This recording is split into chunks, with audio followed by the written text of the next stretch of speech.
बिस्मिल्लाहिर्रहमानिर्रहीम।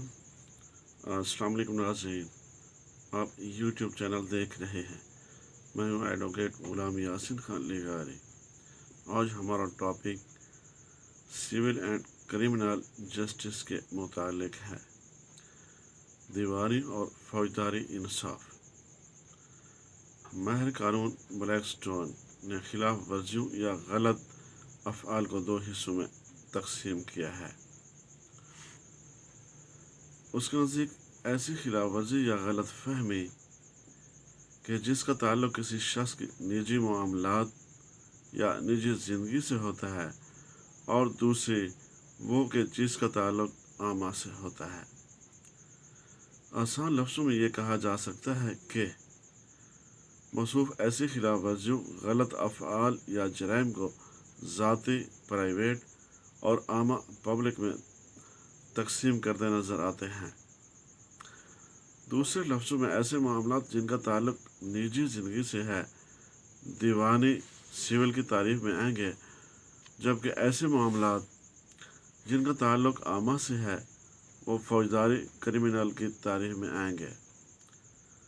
मज़ीद वज़ाहत इस तरह भी की जा सकती है कि एक जुर्म या ख़ता बज़ाहिर निजी प्राइवेट होता है, लेकिन उसे आमा पब्लिक जुर्म या ख़ता में शामिल किया जाता है। किसी को ज़ख्मी करना उसका निजी मामला है, लेकिन चूँकि उसके माबाद असरात माशरती अमन व अमान पर पड़ते हैं, लिहाजा उस जुर्म को पब्लिक करार दिया जाता है। गोया जराइम का ताल्लुक़ आमा मामलात से है, और यही चीज़ दीवानी व फौजदारी इंसाफ की वज़ाहत करती है। निजी मामलात से मुताल्लिक़ कार्रवाइयाँ दीवानी इंसाफ से मुताल्लिक़ हैं, जबकि आमा मामलात से मुताल्लिक़ कार्रवाइयाँ फौजदारी इंसाफ में शामिल हैं।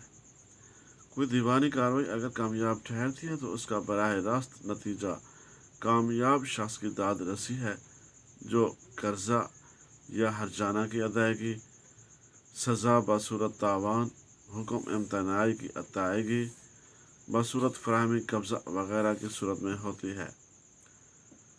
ऐसे जबकि अगर फौजदारी कार्रवाई कामयाब होती है तो उसका नतीजा सज़ा, जुर्माना वगैरह की सूरत में सामने आता है।